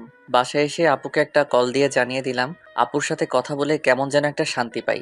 এই শান্তিটার মানে কি সেটা আমি জানি না। বিকেলে আবার আপুর কল। কি রে রবিউল, কি করতেছিলি? তেমন কিছু না আপু। কাজ না থাকলে আমায় একটু নিতে আসতে পারবি? আমি আসছি। আপুকে নিতে গেলাম। আপুর কথা ভাবতে ভাবতে বাইক চালিয়ে যাচ্ছিলাম। হুট করে আচমকা রাস্তায় কুকুর এসে পড়লো। আমার বাইকের সামনে যা হবার তাই হলো। ব্যালেন্স ঠিক রাখতে পারলাম না, রাস্তার পাশের একটা বড় গাছের সাথে ধাক্কা খেলাম। তারপর আর কিছুই মনে নাই। চোখ খোলার পর নিজেকে হসপিটালে আবিষ্কার করলাম। উপর দিকে তাকিয়ে দেখি আমার হাত ব্যান্ডেজ করে ঝুলানো রয়েছে। ভালো করে চারপাশে তাকাতেই দেখি মৌ আপু আমার মাথার পাশে বসে কান্না করছে। আপু আমার চোখ খুলতে দেখেই চোখের জল মুছলো। কান্না করছো কেন আপু? আমার কিছুই হয়নি, ঠিক আছে আমি। আমি তোকে আসতে না বললে কিছুই হতো না। সরি, তুই আমাকে মাফ করে দে। আপু তুমি পাগলের মতো কী সব বলছো? আসলে রাস্তায় হুট করে মাঝপথে কুকুর এসে যায়। কুকুর বাঁচাতে গিয়ে আমি ব্যালেন্স হারিয়ে ফেলি। একটু পরেই ডক্টর আসলো। ডক্টর আসার পর বুঝতে পারলাম আমার ডান হাতের হাড় ভেঙে গিয়েছে। আমাকে হসপিটালে আনছে কে আপু? আমি যতদূর জানি একটা গাড়ির ড্রাইভার তোকে পৌঁছে দিয়েছে। আর তোর ফোনের আমার নাম্বার প্রথমে থাকায় আমাকে কল দিয়ে জানায়। তারপর আমি আসছি। আমি এসে রাতুলকে কল দিছি, তারপর রাতুলও আসছে। আচ্ছা আপু, তুমি রাতুলকে কেন কল দিছো? এখন তো দিলে আমায় বিপদে ফেলে। রাতুলের সামনে যদি তোমাকে আপু আপু করে বলি, তাহলে কলেজে আমার যেটুকু সম্মান আছে তার সবটুকু নিলাম করে দিবেও। জানো না তো আপু, তুমি রাতুল থাকেই আমাকে পচানোর জন্য সবসময়। প্লিজ আপু, রাতুলকে বুঝতে দিও না যে তুমি আমার বড় আপু। প্লিজ আপু। আচ্ছা আচ্ছা, সে আমি দেখছি। কিন্তু বাবু, তুমিই আমাকে আপু বইলো না, আবার রাতুলের সামনে। আমাকে আপুর সাথে কথা বলতে শুনেই রাতুল ভেতরে আসলো। কিরে দোস্ত, তুই কি ভাবিকে নিয়ে স্বপ্ন দেখতে দেখতে বাইক চালানো শুরু করেছিলি নাকি? সামান্য কুকুরের সাথে ধাক্কা লেগে এই অবস্থা। বড় কোনো গাড়ি থাকলে তো কথাই ছিল না। হারামি, তুই কি আমাকে দেখতে এসেছিস নাকি আমাকে আরো খোঁচাতে এসেছিস? আরে না দোস্ত। আস্তে শোন, ডক্টরের সাথে কথা বল, দেখ কি বলে। আমি বাসায় চলে যাব। এখানে থাকলে আমার দম বন্ধ হয়ে আসবে। তোর দম বন্ধ হলেও 7 দিনের আগে রিলিজ দিবে না। কোনোভাবেই শরীরের অনেক জায়গায় কেটে গিয়েছে। যেখানে বাঘের ভয় সেখানে রাত হয়। আমার সবচেয়ে অপছন্দের জায়গা হলো হসপিটাল। আচ্ছা তুই থাক দোস্ত, আমি সন্ধ্যার দিকে আসবো আবার তোদের জন্য খাবার নিয়ে। আরে ভাই, তোর খাবার আনতে হবে না, তুই ফ্রি থাকলেই এমনিই আসিস। তুই এখন চুপ করে রেস্ট কর, তোর কিছু বলতে হবে না। ভাবি আমি গেলাম তাহলে। আমার বন্ধুর খেয়াল রাখেন ভালো করে। মৌ আপু মাথা নাড়িয়ে শুধু হুম বলল। রাতুল চলে যেতেই আমি হাঁপ ছেড়ে বাঁচলাম। ও থাকলে কথা বলতে বলতে আমাকে জ্বালিয়ে মারতো। আপু একটা কথা বলি। বল। আমার তো আপু হসপিটালে থাকলে দম বন্ধ হয়ে আসবে। তুমি তো হবু ডক্টরই, দেখো না ডাক্তারের সাথে কথা বলে কিছু করে আমাকে বাসায় নিয়ে যেতে পারো নাকি? আচ্ছা দেখছি, তুই এত অস্থির হচ্ছিস কেন? তুই একটু শুয়ে থাক, আমি দেখি ডাক্তারের সাথে কথা বলে আসি, দেখি কিছু করা যায় নাকি। বেশ কিছুক্ষণ পর আপু আসলো রুমে। রবিউল, আমি ডক্টরের সাথে কথা বলছি। আমি মেডিকেলের ছাত্রী হয়ে ডক্টর তোকে ছাড়পত্র দিতে রাজি হয়েছি, কিন্তু 7 দিন তোর নার্স হিসাবে আমাকে তোর পাশে থাকতে হবে। ও আচ্ছা, তাহলে থাক, আমি এখানেই থাকি। তোমার পড়াশোনায় অনেক ক্ষতি হয়ে যাবে। এই তুই কি আমার থেকে বেশি বুঝিস নাকি? আমার পড়ার কথা তোর ভাবতে হবে না। তারপর আপু আমার প্রেসক্রিপশনটা নিয়ে গেল কিছু ইনজেকশন আর ওষুধ আনার জন্য। আপু যাওয়ার 2 মিনিট পরই আচমকা মীরা এসে উপস্থিত। মীরাকে দেখে আমার বিরক্ত লাগছে। কেমন আছো? কি করে হলো এসব? বলেই তো ন্যাকা কান্না শুরু করে দিল। এই নাটকের তো আমি কোনো মানে বুঝতে পারলাম না। আমার মুখ দিয়ে কোনো কথা বের হচ্ছিল না। মীরার সাথে কথা বলার জন্য আমার ভেতরে কোনো কথা নেই। এমন সময় মৌ আপু এসে পড়ল। আপুকে দেখে মীরা আমার শরীর ধরে কান্না করছিল। মৌ আপুর দিকে তাকাতেই দেখি আপুর মুখটা কালো হয়ে গিয়েছে। আপু পুরো একটা বিব্রতকর অবস্থায় পড়ে গেল। রবিউল, কে উনি তোমার? কেউ না তেমন, আমাদের ক্লাসেই পড়ে। আমার কথা শুনে এক মুহূর্তেই মীরার কান্না থেমে গেল। তেমন কিছু না বলে আপু আর আমার থেকে বিদায় নিয়ে চলে গেল। আমি কিছুতেই হিসাব মেলাতে পারতেছি না। মীরা কেন আসলো হসপিটাল? এটা কি আমাকে নিয়ে মীরার নতুন কোনো গেম? মীরা চলে যাওয়ার পর আমি আর আপু একটা সিএনজি করে আপুদের বাসায় চলে আসলাম। আপুর চোখের দিকে আমি তাকাতেই পারছি না। একটু পরপরই আপুর চোখ দিয়ে জল পড়ছে। আপু প্লিজ, তুমি আর কান্না করো না। তুমি এভাবে যদি কান্না করো তাহলে আমি একটু সুস্থ হব না। আপু চোখের জল মুছে জোর করে হাসার চেষ্টা করলো আপু। কিছুক্ষণের মধ্যে বাসায় পৌঁছালাম, কিন্তু হাত ভাঙা থাকায় খাওয়া নিয়ে বাজলো বিপত্তি। আমি চামিচ দিয়েও ভাত তুলতে পারছিলাম না। পুরো হাতই শক্ত করে ব্যান্ডেজ করা। বাধ্য হয়ে আপু আমাকে খাওয়াই দিচ্ছিল। আপু তুমি এত ভালো করে খাওয়াই দিতে শিখলে কই থেকে? এর আগে কাকে কাকে খাওয়াইছো? আমার লাইফে ফার্স্ট কাউকে আমি নিজের হাতে খাইয়ে দিতেছি, বুঝলি? বুঝেছি আপু। কি বুঝলি? এটাই যে আপু তুমি সব বিষয়ে পারফেক্ট একজন মানুষ। আপু একটা কথা বলি। বল। তোমার বিএফ নেই? আছে আমার বিএফ। আপুর বিএফ আছে, এই কথাটা শুনে আমার ভেতরটা নাড়া দিয়ে উঠলো। আপু আমি আর খাবো না, আমার পেট ভরে গিয়েছে। আপু চলে গেল প্লেট রেখে আসতে। বুঝলাম না, আপুকে তো আমি ভালোবাসি না, তাহলে আপুর বিয়ে পাচ্ছে এটা শুনে আমার কষ্ট হচ্ছে কেন? তবে কি আমি আপুর প্রেমে পড়ে গিয়েছি? না, এসব ভাবাও ঠিক না। আপু কিছুক্ষণ পর রুমে আসলো। কিরে রবিউল, মন খারাপ নাকি তোর? একটু মন খারাপ। আব্বু আম্মুর কথা মনে পড়েছে। ও আচ্ছা, তুই শুয়ে শুয়ে বিশ্রাম নে। তাহলে কোনো কিছু লাগলে আমাকে ডাক দিস। আমার কিছু পড়া আছে, আমি পড়তে বসবো। আচ্ছা আপু যাও তুমি। আর শোনো আপু, কাকা কাকিকে বলো তারা যেন আমার অ্যাক্সিডেন্টের কথা আব্বু আম্মুকে না জানায়। শুধু শুধু চিন্তা করবে। আচ্ছা, সেটা আমি এখন বলে দিচ্ছি, তুই বিশ্রাম কর। আপু চলে গেল। আপু যাওয়ার সাথে সাথেই কেমন যেন শূন্যতা অনুভব করছি। শুয়ে শুয়ে অতীতের কথাগুলো ভাবছি, কত না সুন্দর ছিল দিনগুলো। মীরা এসে আমার জীবনটা এলোমেলো করে দিছে। সত্যিকারের ভালোবাসা মানুষের জীবনকে যেমন সুন্দর করে তোলে, মিথ্যে ভালোবাসা তেমনি জীবনকে বিস্ময় করে তোলে। এজন্যই হয়তো কোনো একজন বলেছেন, মদ খা, পারলে গাঁজা খা, তবু প্রেম করিস না। কলিজাটা পচে যাক, তবু ভেতরটা ভালো থাক। 11টার দিকে আপু আসলো, এর সাথে 2 কাপ কফি এনেছে। এই নে কফি, খা, ভালো লাগবে। আপুর থেকে কাপটা নিয়ে চুমুক দিতেই ভেতরটা শান্ত হয়ে গেল। অসাধারণ কফি বানিয়েছে আপু। কফি খেতে খেতে গল্প করছিলাম। আচ্ছা আপু, তুমি কিন্তু বললে না তোমার বিএফ আছে কিনা? এই, তুই আমার বিএফ এর খোঁজ খবর নিয়ে কি করবি বল? তোর কি মনে হয় আমার বিএফ আছে কিনা? মেডিকেলে পড়ে আবার বিএফ? আমার সম্পর্ক ওই ডিপার্টমেন্টের বইয়ের সাথেই। আপুর কথা শুনে তৃপ্তি পেলাম। আচ্ছা, তোর জিএফ নেই? তুই তো ডুবে ডুবে জল পান করিস। সত্যি বলতে আমিও সিঙ্গেল এখন আপু, কিন্তু একটা রিলেশনে ছিলাম। আমি অতীতে, কিন্তু মেয়েটা অল্পতেই ধোকা দিয়ে চলে গিয়েছে। আমার কথা শুনে আপু এভাবে হাসবে এটা আমি ভাবিনি। আপুর হাসির শব্দে আমার হৃদয়ে খুব আঘাত করলো। আমার কি দোষ নাকি? আমার দোষ এটাই, আমি অন্ধের মতো আমার ভালোবাসার মানুষটিকে বিশ্বাস করেছি। আমার চোখ দিয়ে অজান্তেই জল এসে পড়লো। আরে পাগল, সরি, কান্না করে দিতে হবে তাই? আরে কলেজ লাইফে দু একটা প্রেম বিচ্ছেদের ঘটনা স্বাভাবিক, বুঝলি? দেখিস ওই মেয়ের চেয়েও ভালো একজন আসবে তোর জীবনে। তুই শুধু মন দিয়ে পড়াশোনা কর, ক্যারিয়ারে ফোকাস রাখ। এখন নতুন করে রিলেশনে জড়াস না। আর বেশ কিছুক্ষণ গল্প করে আপু আমাকে গুড নাইট জানিয়ে চলে গেল। আমিও ঘুমিয়ে পড়লাম। আপু চলে যাওয়ার পর বেশ কিছুক্ষণ আপুকে মিস করলাম। ধীরে ধীরে আপুর সাথে ক্লোজ হয়ে যাচ্ছি। খুব ভালো লাগে আপুর সঙ্গ এখন আমার। আপুর সাথে যতক্ষণ থাকি একবারের জন্য মীরার কথা মনে হয় না। আমার পরের দিন সকালে কাকি আর মৌ আপু ঝগড়া হচ্ছিল। আমি অবশ্য ঝগড়ার কারণ বুঝতে পারলাম না। শুধু বুঝতে পারলাম আপু যেন কি নিয়ে কাকির সাথে তর্ক করছিল। ভদ্রতার জন্য আমি রুমেই ছিলাম চুপচাপ। আপু আমাকে সকালে খাবার খাইয়ে দিয়ে চলে গেল কলেজে। তেমন কোনো কথা বলল না আপু। আমি ভালো করে বুঝতে পারলাম আপুর মন খারাপ। আমিও তাই কিছু জিজ্ঞাসা করলাম না। শুধু মন খারাপ হলে এক কথা আপুকে দেখে স্পষ্ট বোঝা যাচ্ছে, অনেক রেগেও আছে আপু। আপু চলে গেল কলেজে। আপু চলে যাওয়ার পর কাকির সাথে কথা বলে বুঝতে পারলাম মৌ আপুর বিয়ের কথা চলছে। বিয়ের অনেক আগে থেকেই ঠিক, কিন্তু আপুর জন্য হয়নি। এসএসসি থেকে কাকা কাকি জোর করছে বিয়ের জন্য, কিন্তু আপু পড়াশোনার অজুহাত দেখিয়ে 3 বছর যাবৎ বিয়েটা আটকে রেখেছে। যে ছেলের সাথে বিয়ে ঠিক সে আপুর খালাতো ভাই আমেরিকান প্রবাসী। বিয়ের পর হয়তো আপুকেও সাথে করে নিয়ে যাবে। আপুকে আমেরিকার একটা মেডিকেলে ভর্তিরও ব্যবস্থা করে দিবে। কাকির সাথে কথা বললে আমার ভেতর থেকে যেন শক্তি হারিয়ে গেল। আপুর সংস্পর্শে এসে আমি অনেকটা স্বাভাবিক জীবনে ফিরেছি। আর আপুকে এত তাড়াতাড়ি হারিয়ে ফেলবো এটা আমি কল্পনাও করিনি। সারাটা দিনই রুমে শুয়েছিলাম, ঘুমানোর অনেক চেষ্টা করলেও মোটেও ঘুমাতে পারলাম না। বিকেলবেলা একটু ছাদে গেলাম, ফোনটায় গান বাজিয়ে আমি বসে বসে সূর্যাস্ত দেখছিলাম। এমন সময় হুট করে আপুর ডাকে হুঁশ ফিরল। কিরে ছাদে কি করিস একা একা? আমি তোকে সারা বাসা খুঁজে ক্লান্ত হয়ে গিয়েছি। তা তোর মন কি খারাপ নাকি? না, মন খারাপ না, এমনি বসে আছি একটু। সকালে কাকির সাথে কি নিয়ে ঝগড়া করলে? যদিও আমি জানি কি নিয়ে আপু ঝগড়া করেছে, তবুও আপুর থেকে শোনার জন্য জিজ্ঞাসা করেছি। ও ভালো কথা মনে করেছিস। তোকে একটা কথা বলি, কাউকে বলিস না। আচ্ছা আপু বলো। আমার বিয়ে ঠিক করেছে আম্মু আব্বু। 3 বছর অনেক কষ্টে আটকে রেখেছি, কিন্তু এবার আর পারবো না রে। আমি হয়তো বিয়ের আগে কোনো পাগলামি করে ফেলতে পারি। তুই কথা দে, আমি যাই করি না কেন তুই আমাকে সাহায্য করবি। আপু এমনভাবে বললো আমি না করতে পারলাম না। আপুকে কথা দিয়ে ফেললাম, যাক ভালোই লাগছে। আপু তাহলে কোনোভাবে হয়তো নিজের বিয়েটা আটকে দিবে। 10 দিন পার হয়ে গিয়েছে, আজকে আমার ব্যান্ডেজ খুলে দিল আপু। আমি এখন পুরোপুরি সুস্থ। আম্মুর সাথে কথা হয়েছে, আমি বলেছি তোমরা আরও কিছুদিন থাকো, আমার কোনো প্রবলেম হচ্ছে না।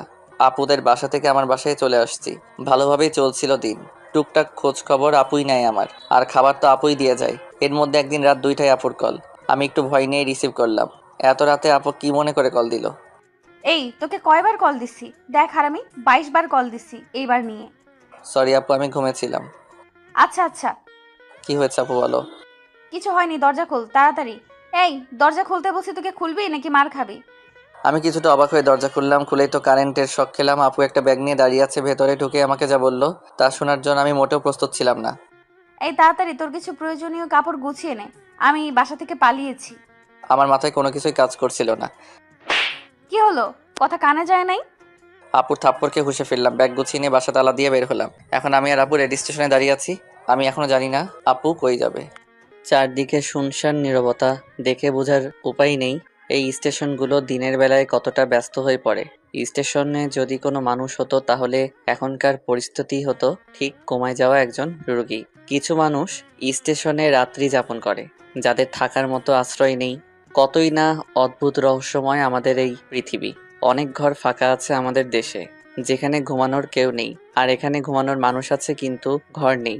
দিন শেষে আমরা মিথ্যে করে বলে ফেলি উচ্চ গলায়, মানুষ মানুষের জন্য। আমার মনে হয় এটা বলা ঠিক না, এখন বলা উচিত মানুষ স্বার্থের জন্য। আপুর দিকে তাকিয়ে আমি কিছুই বুঝতে পারছি না।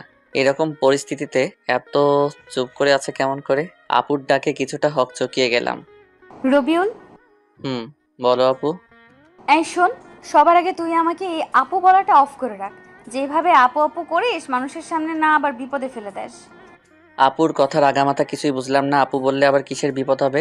আমি না বুঝে ইশারায় মাথা নাড়ালাম। আপু টিকিট কাউন্টার থেকে টিকিট কেটে নিল। আমি একদম চুপ করে আছি। এই নে টিকিটগুলো তোর কাছে রাখ। টিকিট হাতে নিয়ে বুঝতে পারলাম আমরা সিলেট যাচ্ছি। ঘড়ির দিকে তাকিয়ে দেখি 3টা 40 বাজে। রেল আসবে 3টা 55-তে, আর এই স্টেশন থেকে ছেড়ে যাবে ঠিক 4টায়। আপু, তোমার প্ল্যানিং এর কিছু তো বললে না। 2 ঘন্টা যাবত তোমার সাথেই আছি শুধু। শোন, এখন কোনো কথা নয়, রেলে চড়ার পর আমি সব বলবো। আমি শুধু মাথা নাড়ালাম। আমরা দুজনে মিলে রেলে চড়লাম। আমরা ভিআইপি কামরায় উঠেছি। আমরা বাদে পুরো কামরায়, কয়েকজন কাপল বাদে পুরো কামরাই ফাঁকা ছিল। একটা হুইসেল দিয়ে চালু হলো রেল। রেল চালু হতে আপু মনে হয় হাঁপ ছেড়ে বাঁচলো। আচ্ছা আপু, এখন বলো তোমার পুরো প্ল্যান কি? তুই তো কিছুটা জেনেছিলি আগেই। আম্মু আর আব্বু আমার উপর জিদ করে কোনো ধরনের অনুষ্ঠান না করে আজকে আমাকে বিয়ে দিয়ে দিত। আমি রাজি না হলে জোর করেই দিত বিয়ে আজকে। আমি কোনো উপায় না পেয়ে রাতে বাসা থেকে লুকিয়ে চলে আসছি। তাড়াহুড়োতে মাথায় বুদ্ধিতে আসেনি, আর তোকে কল দিয়েও পেলাম না। কত চিন্তা হলো আমার জানিস। যখন তুই কল রিসিভ করছিলি না তখন একেবারে জন্য মনে হচ্ছিল তুই কল না ধরলে নিজেই নিজের একটা ক্ষতি করে ফেলবো। আল্লাহর রহমতে তুই 22বারেই রিসিভ করে ফেলেছিস। সরি আপু, আসলে আমি ঘুমিয়েছি 1টার দিকে, আর তুমি কল দিছো 2টার দিকে, তাই ধরতে পারিনি। আচ্ছা ঠিক আছে, সরি বলতে হবে না। তোর আসার সময় প্রয়োজনীয় কিছু কাপড় নিয়ে আসছি সাথে করে। আর আমার কাছে ক্যাশ টাকা ছিল 50,000, সেগুলো নিয়ে আসছি। টিউশনি করে জমিয়েছিলাম টাকাগুলো। কমপক্ষে 1 মাস বাসায় যেতে পারবো না। আমি বাসায় গেলেই বিয়ে কনফার্ম।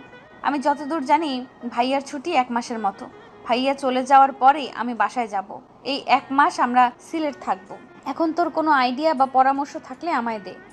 আপু তুমি তোমার ফোনের সিম খুলে ফেলে দাও, আর আমিও আমার সিম খুলে ফেলছি।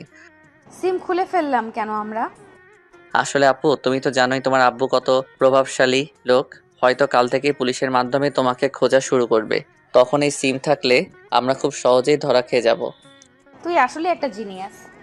আপু আমাকে জিনিয়াস বলাতে আমি খুব খুশি হলাম, কিন্তু প্রকাশ করলাম না। রেল চলছে তার আপন গতিতে। আপুর দু চোখ ভরে প্রচন্ড ঘুম। 30 মিনিট পার হতে না হতেই আপু ঘুমিয়ে গেল। আমার কাঁধে মাথা রেখেছে, কেন জানি বিষয়টাতে আমি খুব শান্তি পেলাম। পুরোটা জার্নিতে আপু ঘুমিয়েছে আমার কাঁধে মাথা রেখে। ঘুম থেকে উঠে একটাবার ধন্যবাদও দিল না। আপু মানুষ কত নিষ্ঠুর। আপুর এই ঘুমের জন্য আমি 6 ঘন্টা টানা একভাবে বসেছিলাম। নড়াচড়া করার ফলে যদি আপুর ঘুম ভেঙে যায়, এই জন্য স্থির ছিলাম। 10টার দিকে আমরা সিলেট শহরে নামলাম। ঢাকার মতো এত ব্যস্ত না, সিলেট নগরী অনেক পরিষ্কার পরিচ্ছন্ন। দেখেই মনটা ভালো লাগলো। অনেকদিন যাবৎ ঢাকায় ধুলোবালি, জ্যাম আর গাড়ির হর্নে জীবনটা একটা জেলখানা হয়ে গিয়েছিল। অনেকদিন পর মুক্ত লাগছিল নিজেকে। আপু শোনো, আমরা আপাতত কারোর সাথে যোগাযোগ করব না, কারণ আমাদের পরিচিত কারোর সাথে যোগাযোগ করলে পুলিশ সেই সূত্রের মাধ্যমে আমাদের ঠিক বের করে ফেলবে। আচ্ছা করব না, এখন প্লিজ চল কোনো হোটেলে, আমার খুব ক্ষুধা লেগেছে। চলো। আমি আর আপু একটা হোটেলে গিয়ে কিছু খাবার খেয়ে নিলাম। খাওয়া দাওয়া করে আমরা কিছু হোটেলে যোগাযোগ করলাম থাকার জায়গায় ব্যবস্থা করার জন্য, কিন্তু কোনোভাবেই সেটা পারলাম না। ব্যবস্থা করতে হোটেলে স্বামী স্ত্রী ব্যতীত এলাও না। পুরো বিপদে পড়ে গেলাম। চুপ করে বসে আছি আমি আর আপু একটা গাছের পাশে। আমার খুব চিন্তা লাগছিল, রাত হলেই বিপদ বেড়ে যাবে। এর মাঝে আমি আর আপু স্বামী স্ত্রীর পরিচয়ে বাসাও ভাড়া করতে চেষ্টা করছি, কিন্তু হয়নি। সেই চেষ্টা সফল। সবারই এক কথা, বিয়ের ডকুমেন্ট ছাড়া কিংবা কারো রেফারেন্স ছাড়া বাসা ভাড়া দেওয়া হবে না। হুট করে আপু বলে উঠলো, পেয়ে গিয়েছি আইডিয়া, চল তাড়াতাড়ি। কোথায় যাব? কিছু না বলেই বলছো যেতে। কাজে অফিস যাব আমরা, এখন বিয়ে করে নিব, তারপর একটা বাসা ভাড়া নিব। এত ঝামেলা যেতে পারবো না। কি মেয়েরে, আল্লাহ সামান্য বাসা ভাড়া নেওয়ার জন্য বিয়ে করে নিবে? তুমি এই বাসা ভাড়া নেওয়ার জন্য এখন বিয়ে করবে? কেন, তুই কি ভয় পাচ্ছিস নাকি? ঢাকা গিয়ে আমি তোকে ডিভোর্স দিয়ে দিব, কেউ জানবেও না। বিয়ের কথা শুনে অবাক হলেও কিছুটা ভালো লাগলে ও ডিভোর্স শব্দটা শুনে কেমন যেন শূন্যতা অনুভব করলাম। ভয় পাওয়ার কি আছে, তুমি যা ভালো মনে করো। চল। একটা রিক্সা করে কাজী অফিসে গেলাম আমরা। কিছু ঝামেলা ছিল সাক্ষীর, কিন্তু টাকা কিছু বেশি দেওয়াতে সব ঠিকঠাকই হলো। সব কাজ শেষ করে আমরা বিয়ের ডকুমেন্ট নিয়ে একটা বাসাও ভাড়া করে নিলাম। বাড়িওয়ালা দুজন বৃদ্ধ আর বৃদ্ধা আমাদের বিয়ে কতদিন যাবত হয়েছে জিজ্ঞাসা করলো। আপু বুদ্ধি করে কিছু মিথ্যা লাগিয়ে বলল, আমরা লুকিয়ে বিয়ে করেছি আজকেই। আর কিছু ইমোশনাল কথা বলাতে বাড়িওয়ালা রাজি হয়ে গেল। আমরা অগ্রিম মাসের ভাড়া দিয়ে রুমে উঠলাম। আর শোন বাবারা, এই রুমে আগে 2 জন থাকতো। 6 মাস থাকার পর বাসা ভাড়া না দিয়ে চলে যায়, কিন্তু যাওয়ার সময় সব রেখেই চলে যায়। তোমরা এগুলো ব্যবহার করতে পারো। যাক, খুব ভালো হলো। বিছানা থেকে শুরু করে রান্নার প্রয়োজনীয় সবই আছে। মেঘনা চাইতেই জল। আপিও খুব খুশি হলো। বাড়িওয়ালা চলে গেল। আমি আর আপু বিছানায় বসে আছি। না চাইতেও আমার চোখ দিয়ে জল এসে পড়ছে। কি থেকে কি হয়ে গেল। সত্যি বলতে আমার বিয়ে নিয়ে অন্যরকম একটা স্বপ্ন ছিল। সামান্য কিছু সুবিধার জন্য বিয়ে করতে হলো, অথচ কালেমা থেকে কবুল বলা সবই কতটা দামি। কিরে, তুই কান্না করছিস কেন? কই কান্না করছি না, চোখে হয়তো ধুলো গিয়েছে। আচ্ছা তুই রুমে থাক, তাহলে আমি ফ্রেশ হয়ে আসি। আপু চলে গেল ফ্রেশ হতে। আমি বিছানায় বসে বসে ভাবছি, আজকের রাতটা আমার বাসর রাত। আপু গোসল করে আসছে। আপুর ভেজা চুলগুলো একটা তোয়ালে দিয়ে বাঁধা। কানের পাশে কিছু চুল থেকে টপ টপ করে পানি পড়ছিল। আপুকে এই অবস্থায় দেখে আমি পুরো শক খেলাম। কিরে, তুই কি দেখিস অমন করে? মনে হয় আজকেই তুই প্রথম দেখছিস আমায়। যা গোসল করে আয়। যাচ্ছি। আমি গোসল করে আসলাম। এসে দেখি আপু তার চুল ছেড়ে দিয়েছে শুকানোর জন্য। আপুর এত বড় চুল আমি তো বুঝতেই পারিনি। এর আগে আপুকে যতবার দেখেছি আমি কখনো আপুর চুল দেখিনি। আজ দেখে আমি তো পুরো অবাক। এত পড়াশোনা করে আপু কেমন করে তার চুল সামলাতো। আপু একটা কথা বলি। বল। আচ্ছা আপু, তুমি কেমন ছেলেকে বিয়ে করতে চাও? তোর মতো ছেলেকে? আমি এগুলো নিয়ে ভাবিনি কখনো। সত্যি কথা হলো, আমি মেডিকেল কোর্স শেষ করেই বিয়ে করতে চাই। তার আগে এগুলো নিয়ে ভাবতে চাই না। ও আচ্ছা। আচ্ছা দেখ রবিউল, এখন তো এই বাসায় আমরা কমপক্ষে 1 মাস থাকবো। আর যেহেতু আমরা এখানে স্বামী স্ত্রী হয়ে বাসা ভাড়া নিয়েছি, তাই তুই আমাকে টোটালি আপু বলা অফ কর। সবসময় তুই আমাকে নাম ধরে ডাকবি। আপু আর নাম ধরে ডাকতে গেলে দেখবি গুলিয়ে ফেলবি। এখানে আমাদের না চাইলেও স্বামী স্ত্রীর মতো অভিনয় করতে হবে, আর সেটা না করলে ধরা খেলে আবার পুলিশেও দিতে পারে। এখনকার মানুষ অনেক সচেতন। তো এখন থেকে আমি তোকে তুমি করে বলবো, আর তুই আমাকে নাম ধরেই ডাকবি, ঠিক যেরকম স্বামী স্ত্রীরা কথা বলে। আপুর কথা শুনে ভালোই লাগলো। নিজেকে সত্যি সত্যি জামাই মনে হচ্ছিল। কিন্তু তুমি আবার কিছু মনে করবে না? বলবে না তো যে বেয়াদবি করছি? আরে পাগল তুই, আমি তো বলছি সব করতে। বিপদের জন্যই তো আমরা এসব করছি। আচ্ছা মৌ। খুব ভালোবাসা মিশিয়ে আপুকে নাম ধরে বললাম। রাতের বেলায় আবার বাড়িওয়ালা আসলো আমাদের রুমে। তোমাদের নামই তো ভালো করে জানা হলো না। আন্টি, আমার নাম রবিউল আর ওর নাম মৌ। ও আচ্ছা, তোমাদের খুব ভালো মানিয়েছে। কিন্তু দোয়া করি তোমরা অনেক সুখী হও। এই যে তোমাদের জন্য রাতের খাবার নিয়ে আসছি।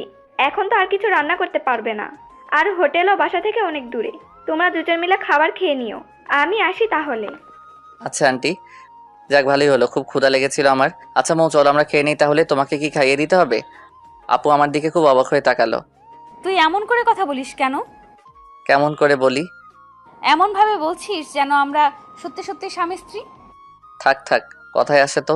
কান আর ভালো করতে নেই। তুমি বললে যেন আমরা স্বামী স্ত্রীর মতন থাকি, আর এখন বলছো আমি কিভাবে কথা বলছি। আর তুমি নিজেই বললে স্বামী স্ত্রীর মতন অভিনয় করতে। হ্যাঁ বলছি তো। তো এখন তুমি আমাকে তুই করে বলছো কেন? সরি সরি, আসলে সারা জীবন তুই করে বলেছি। আচ্ছা এরপর থেকে আর হবে না, সরি, তুমি রাগ করো না। আমি তুমি করেই বলবো, কিন্তু দয়া করে এইটার ফায়দা নিও না। যদি কোনো রকম ফায়দা নিতে চাও তাহলে আমি তোমার মাথা ফাটিয়ে দেব। কি ভয়ঙ্কর মেয়ে রে বাবা। আরে তুমি কি আমাকে ওই ধরনের ছেলে পাবো? না, সেটা ভাবিনি, কিন্তু ছেলে বলে কথা। মৌ, তুমি আমার চরিত্র নিয়ে কথা শোনালে। হয়েছে হয়েছে, এখন আর ঝগড়া করতে হবে না। চলো এখন আমরা ঘুমিয়ে পড়ি। এখনই ঘুমিয়ে পড়বো? কেন, না ঘুমিয়ে কি করব আমরা? ফোন তো সিম নেই যে একটু অনলাইনে যাব। তাই বলে বাসর রাতে ঘুমানো কি ঠিক হবে? বাসর রাত মানে? আরে দেখো, আমাদের বিয়েতে কোনো ভেজাল নেই। পিওরভাবে বিয়ের সব কাজ সম্পূর্ণ করেছি আমরা। ইসলামী শরীয়ত মেনেই তো বিয়ে করেছি। সেই হিসেবে আমাদের তো বাসর রাতেই আজকে। চলো না মৌ, সকল নিয়ম ভেঙে ফেলি আজকে আমরা। আমার কথাগুলো শুনে এক মুহূর্তে আপুর চোখে ভয় চলে আসলো। যদিও কথাগুলো আমি সব বলছি মজা করে। রবিউল, তুমি প্লিজ এসব বলো না। আমি তোমাকে আমার চেয়েও বেশি বিশ্বাস করি। আমি জানি আমি ভুল করলেও তুমি কোনো ভুল করবে না। সরি, আমি তোমার সাথে একটু মজা করেছি। আপুর নাম ধরে ডাকতে আমার খুব লজ্জা লাগে, কিন্তু তবুও অভ্যাস করে নিতে হবে। কারণ অন্য কেউ আপু ডাক শুনে ফেললে আবার ঝামেলায় পড়তে হবে। আচ্ছা চলো, আমরা তাহলে এখন ঘুমাই। সারাদিন তো অনেক ধকল গেল আমাদের উপর দিয়ে, কিন্তু বিছানায় যেতেই হলো। আর এক বিপত্তি, দুজনে আমরা এক বিছানায় ঘুমাবো। এই, তুমি আমার সাথে ঘুমাবে কেমনে? তুমি নিচে ঘুমাও, আমি বিছানায় ঘুমাবো। আমাকে দিয়ে এত কিছু করিয়ে তুমি কি আমাকে নিচে রাখতে যাচ্ছ? আর এই ঠান্ডায় আমি ফ্লোরে ঘুমালে কালকে আমাকে কবর দিতে হবে। তাও ঠিক। একটা কাজ করো, বিছানার মধ্যে বালিশ দাও। আমি ওপাশে আর তুমি ওপাশে ঘুমাও। আচ্ছা ঠিক আছে। আপু আর আমি শুয়ে আছি। গত 24 ঘন্টায় কত কিছুই না ঘটে গেল। কল্পনায়ও এগুলো কখনো আমার মাথায় আসতো না। কিছুদিন আগেও যাকে হারানোর ভয়ে আঁতকে উঠেছিল আমার অবচেতন মন, আর আজকে তার সাথে এক বিছানায় রয়েছি। আবার হয়তো 1 মাস পর কোথায় থাকবো সেটা সৃষ্টিকর্তাই ভালো জানে। অনেক চেষ্টা করেও আমার ঘুম আসছিল না। আপুর দিকে একটু তাকাতেই দেখি আমি গভীর ঘুমে আছি। এত তাড়াতাড়ি ঘুমাই কেমনে মানুষ? আপুকে নিষ্পাপ লাগছিল ঘুমন্ত চেহারায়। আপুকে দেখে একটু লোভ হচ্ছে। আপুকে যদি একটু স্পর্শ করতে পারতাম। হা হা হা, কী সব ভাবছি রাতে আমি। আপুকে নিয়ে ভাবতে ভাবতে ঘুমানোর জন্য খুব সুন্দর একটা স্বপ্ন দেখলাম। সকালবেলায় আপুকে দেখে স্বপ্নের কথা মনে হতেই আমার লজ্জা লাগছিল। রাতে স্বপ্ন দেখেছি আপু আর আমি শুয়ে আছি। আমি কোনো একটা কারণে রাগ করেছি। এই রবিউল, তুমি আমার উপর রাগ করে আছো কেমনে? তবু আমি কোনো কথা বলছি না। আপু বারবার আমার সাথে কথা বলার চেষ্টা করছিল। আমি চুপ করে আছি। একসময় এসে আপু জোর করে আমার ঠোঁটে ঠোঁট লাগিয়ে খুব জোরে একটা আমি নিঃশ্বাস নিতে পারছিলাম না। আপু ছেড়ে দেওয়ার পর আমি হাঁপাচ্ছিলাম। এই, তুমি কি নিয়ে হাসছো? কিছু না, এমনি হাসছি। সারাদিনে আপুর সাথে খুনসুটি ভালোই কাটলো। বিয়ের প্রথম দিন। মৌ, আমি একটু বাইরে যাব। তুই বাসায় থেকো, কোথাও যেও না। আমাকে একা রেখে কই যাবে তুমি এই নতুন জায়গায়? আমার একটু দরকার আছে। থাকো তাহলে, আমি গেলাম। আমার মানিব্যাগটা নিয়ে বের হলাম। বাসা থেকে বের হয়ে একটা রিক্সা নিয়ে শহরে গেলাম। আসলে আমি শহরে আসছি মৌ আপুর জন্য কিছু বই কিনতে। আমি চাই না এই 1 মাসে আপুর পড়াশোনার ক্ষতি হোক, তাই দেখি কিছু বই ম্যানেজ করা যায় নাকি। আসার সময় লুকিয়ে আপুর কলেজের কার্ডটা নিয়ে আসছি। আপুর কার্ডে সব লেখা ছিল। আমার বই খোঁজার জন্য বেশি কষ্ট হলো না। মেডিকেল কলেজের একটা লাইব্রেরি থেকে আপুর সেমিস্টারের সব বই কিনে নিলাম। সব মিলিয়ে 3000 টাকার বই কিনলাম। ভালোই সময় লেগে গেল বই কিনতে কিনতে। বাসায় ফিরতেই আপু এমনভাবে দরজা খুলে দিল যেন খুব মিস করছিল। এত দেরি করতে হবে তোমার? যদি সত্যি তোমার বউ হতাম, একা রেখে এত সময় বাইরে এইভাবে থাকতে পারতে? জানো কতটা চিন্তা হচ্ছিল আমার। সরি, তোমার জন্য ছোট একটা সারপ্রাইজ আছে বলেই মৌয়ের হাতে বইয়ের প্যাকেটটা দিলাম। আমি আসার সময় গিফট পেপারে করে মরিয়ে নিয়ে আসছিলাম। বইগুলো গিফট পেপার খুলে আপু খুশিতে চিৎকার করে এসে আমায় জড়িয়ে ধরলো। আমি তো পুরো শকড। কয়েক সেকেন্ড পর আপু আমায় ছেড়ে দিয়ে, সরি, আমি উত্তেজনায় তোমায় জড়িয়ে ধরে ফেলেছি। বইগুলোকে খুব মিস করছিলাম। আমি জানো তুমি 1 মাসে কমপক্ষে 450 ঘন্টা পড়তে হবে। অনেক পিছিয়ে পড়তাম বইগুলো না পেলে। অনেক অনেক ধন্যবাদ তোমায়। আপুর খুশিতে মনটা ভরে গেল। প্রিয়জনের জন্য কিছু করতে পারাটা বেশি কিছু না, শুধু একটা চেষ্টার। এভাবে কিছুদিন চলে গেল। আপুর সাথে সম্পর্কটা অনেক বন্ধুত্বে রূপ নিয়েছে। খুব ভালো বোঝাপড়া আমাদের মধ্যে। এখন আর আপুকে আপু বলতে ভালো লাগে না, নাম ধরেই ডাকতে বেশি ভালো লাগে। বন্ধুত্বে নাম ধরেই ডাকে সবাই, আর আমরাও এটাই করেছি। সিলেট এসেছি 20 দিন হলো। এর মাঝে আমি আমার আম্মুকে কল দিয়ে বলেছি সবকিছু। আম্মু প্রথমে রাগ করলেও পরে বুঝিয়ে বলার পর শান্ত হয়েছে। তোমার ভাবতে অবাক লাগে না? কি ভাবতে অবাক লাগবে? তুমি আমার একটা সময় কিংবা 20 দিন আগেও শুধু আপু আপু করতে, আর এখন তুমি আমার সবচেয়ে ভালো বন্ধু হয়ে গিয়েছো। জানো, আমার ভাবতেই অবাক লাগে। আমি কখনো ভাবিনি তোমাকে তুমি করে বলে আমি এত প্রশান্তি পাবো। জানো, এখন আমার মনে হয় আমি বাদেও আমার একটা মানুষ আছে যে আমার পাশে আছে। আমার মনে হয় আমি নিজের কাছে যতটা সেফ, আমি তোমার কাছেও ঠিক ততটাই সেফ। আমি চাই রবিউল, তুমি আমার বন্ধু হয়ে সারাটা জীবন আমার পাশে থাকবে। কথা দাও। মৌ, তুমি কি পাগল হয়ে গেলে নাকি? আমি তোমার সাথেই আছি। কথা দাও তবুও তুমি। মৌ আপু একদম আগের মতো নেই। আমার সাথে এমনভাবে পাগলামি করে যেন আপু একদম ছোট হয়ে গিয়েছে। কথা দিচ্ছি, তোমার সাথে আমি ততদিনই থাকবো যতদিন তুমি আমাকে তোমার সাথে রাখবে। এই তুমি এরকম ফিলোসফিক্যাল কথা বলো কেন? সোজাভাবে বলতে পারো না? থাকবো তোমার সাথেই। তুমি যখন থাকবে না তখন তার চাইলেও আমি থাকতে পারবো না। আচ্ছা, আমি কই যাব? তুমি তো আর সারা জীবন এরকম থাকবে না। একদিন বিয়ে করে পাড়ি জমাবে অন্যের শহরে, তখন চাইলেও আর তোমার পাশে থাকা হবে না। মো একেবারে চুপ হয়ে গেল। আমিও কিছু না বলে রুমের বাহিরে চলে আসলাম। অজান্তেই চোখের কোণে জল এসে গিয়েছে। মৌ আমার সাথে আছে এটা সত্য, আর একদিন অন্যের সাথে থাকবে সেটা বাস্তবতা। বাস্তবতা সবসময় কঠিন, যেটা না চাইলেও আমাদের মানতে হবে। বেশ কিছুক্ষণ রুমের বাহিরে থাকার পর রুমে গেলাম। গিয়ে দেখি বসে বসে পড়ছে মেডিকেলের ছাত্রীরা। এতটা পরে সেটা মৌকে না দেখলে বিশ্বাসই হতো না। মৌয়ের মতো মনোবল সবারই থাকা উচিত। এত বিপদের সময়ও নিজের স্বপ্ন থেকে একটু পিছপা হয়নি। আচ্ছা, আমিও তো পড়াশোনা করছি, আমারও তো স্বপ্ন আছে। তেমনই হয়তো মৌয়েরও কোনো স্বপ্ন আছে। মৌ, আমার ঘুম পেয়েছে, আমি ঘুমাবো। তুমি পড়া শেষ করে রাতের খাবার খেয়ে নিও। কেন, তুমি খাবে না? আমার ক্ষুধা নেই, তুমি খেয়ে নিও। তুমি না খেলে আমিও খাবো না। কেন পাগলামি করো বলো? পাগলামি করো না। তুমি না খেলে আমিও খাবো না, সোজা বলে দিলাম। আচ্ছা তুমি পড়ো তাহলে, আমি একটু শুয়ে থাকি। তুমি খাওয়ার সময় আমাকে ডেকে নিও। ঘুমিয়ে গিয়েছিলাম, মৌয়ের ডাকে ঘুম ভাঙলো। ওই রবিউল, ওঠো, যাও ফ্রেশ হয়ে আসো, আমি খাবার দিতেছি। আমি না খেলে চলে না, আমার খুব ঘুম পেয়েছে, প্লিজ। এই তুমি উঠবে নাকি আমি পানি ঢেলে দিব? উঠছি। ইচ্ছে না থাকা সত্ত্বেও ফ্রেশ হয়ে আসলাম। মৌ খুব ভালো রান্না করতে পারে। প্রথম কয়েকদিন আমি হোটেলে থেকে খাবার আনলে ও পরে মৌ বুঝতে পারে যে আমি বাহিরের খাবার খেতে পারি না। তারপর থেকে মৌই রান্না করে। খাওয়া দাওয়া শেষ করে আমি আর মৌ একসাথে ঘুমিয়ে পড়লাম। সকালে মৌয়ের ডাকে ঘুম ভাঙলো। রবিউল, ওঠো, ফ্রেশ হয়ে আসো, আজকে কিছু কেনাকাটা করতে হবে আমার। আমি ফ্রেশ হয়ে আসলাম। তারপর নাস্তা করে রিকশায় করে আমি আর মৌ মার্কেট যাচ্ছি। হুট করে রিকশাওয়ালা মামা বলে উঠলো, মামা এখন কথা কই, কিছু মনে করবেন না তো? বলো মামা। মনে করবো কেন? আপনাদের তো এই এলাকায় আগে দেখিনি, আপনারা কি নতুন আইছেন এই এলাকায়? মামা, আমরা নতুন আসছি। আচ্ছা মামা, আপনারা নতুন বিয়ে করছেন তাই না? কিন্তু কেন? না, এমনিতেই জিজ্ঞাসা করলাম, আপনাদের খুব ভালো মানিয়েছে। রিকশাওয়ালার কথা শুনে মৌয়ের মুখটা লজ্জায় লাল হয়ে গেল। একটা শপিং মলের সামনে আমরা দুজন নেমে পড়লাম। কিছু কাপড় কিনলো মৌ, সাথে আমাকে দুটো টি শার্টও কিনে দিল। কেনাকাটা শেষ করে বাসায় ফিরছিলাম, কিন্তু হুট করে মৌ রিকশা থামাতে বলল, চলো না চা খাবো। সিলেটে এসে যদি এখনকার চা না খাই তাহলে সিলেট থাকাটাই বৃথা। যদিও আমি চা খাই না, তারপরও দুজন মিলে স্পেশাল চা খেয়ে নিলাম। তারপর দুজন কিছুক্ষণ ঘুরে বাসায় চলে আসলাম। বাসায় এসে আমার মাথা ঘোরাচ্ছিল, আমি শুয়ে পড়লাম। মৌ ফ্রেশ হয়ে পড়তে শুরু করলো। এই মেয়েটা কি পড়া বাদে কিছু বোঝে না? আমার তো মুড হতেই 30 মিনিট লাগে পড়তে বসার সময়, আর মৌ সুইচের মতো অন অফ হয়ে যায়। যখন মন চায় পড়ার মুডে অন হয়ে যায়। দেখতে দেখতে চলেই গেল 1 মাস। আজকে 1 মাস পূর্ণ হয়ে গেল আমার আর মৌয়ের সিলেট আসার। শহর থেকে আমি আজকে একটা সিম কিনে এনেছি। আজ 1 মাস পর ফোনে সিম ভরছি।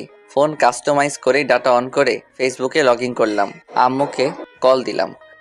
আসসালামু আলাইকুম আম্মু। ওয়ালাইকুম আসসালাম। কেমন আছো আম্মু তোমরা? এই তো বাবা, আমরা ভালোই আছি। তোরা কেমন আছিস? আজকে সাগরের পরিবারের সবাই আমেরিকা চলে গেল, সাথে মৌ, সাথে সাগরের বিয়েও ভেঙে দিয়েছে। বলো কি আম্মু, তাহলে তো আমরা কালকেই চলে আসব। কতদিন তোমাদের দেখি না। আচ্ছা বাবা, সাবধানে আছিস। আর শোন বাবা, মৌয়ের বাবা কিন্তু খুব রেগে আছে। আচ্ছা আম্মু, সেটা নিয়ে চিন্তা করতে হবে না, মৌ ওর বাসা সামলাবে। তারপর ফোন কেটে দিলাম। মৌ, শুনছো তুমি? বলো, ডাকছো কেন? একটা গুড নিউজ আছে। কি নিউজ শুনি? তোমার সাগর ভাইয়ার পরিবারের সবাই আমেরিকা চলে গিয়েছে, আর যাওয়ার আগে তোমার আর সাগরের বিয়েও ভেঙে দিয়েছে। মৌ শুনেই তো খুশিতে চিৎকার দিয়ে এসে আমায় জড়িয়ে ধরলো। কয়েক সেকেন্ড পর, সরি সরি সরি রবিউল, কিছু মনে করিস না। খুশিতে আমার মাথায় ঠিকভাবে কাজ করেনি। চল সবকিছু গুছিয়ে নে, আমরা কালকেই ঢাকা চলে যাব। সবকিছু গুছিয়ে নিলাম। কোনো রকম ভাবে রাতটা পার করেই সকালবেলা বাড়িওয়ালা কাকা কাকির থেকে বিদায় নিয়ে বের হয়ে পড়লাম। আমি আর মৌ দাঁড়িয়ে আছি স্টেশনে। প্রচন্ড শব্দ আর ভিড়। কোনো রকম ভাবে আমি দুটো টিকিট কিনে নিলাম। 9:20 বাজে, 10টায় রেল আসবে। দুজন মিলে বসে আছি আর রেলের জন্য অপেক্ষা করছি। আজকে মনে মনে ভাবছি রেল যেন 10 মিনিট পর আসে। আমি খুব ভালো করে জানি বাসায় যাওয়ার পর হয়তো আর এইভাবে মৌয়ের কাছাকাছি থাকা হবে না। একেই বলে ভাগ্য। আজকে সময় 2 মিনিট আগেই রেল আসলো। খুব ইচ্ছে করছিল মৌকে নিয়ে এই শহরেই থেকে যেতে, কিন্তু বাস্তবতা সেটা কখনোই মেনে নিবে না। ইচ্ছে না থাকা সত্ত্বেও মৌকে নিয়ে রেলে উঠলাম। কি, তোমার কি মন খারাপ নাকি? না, মন খারাপ থাকবে কেন? অনেক দিন পর বাসায় যাচ্ছি, মন খারাপ হবে কেন বলো?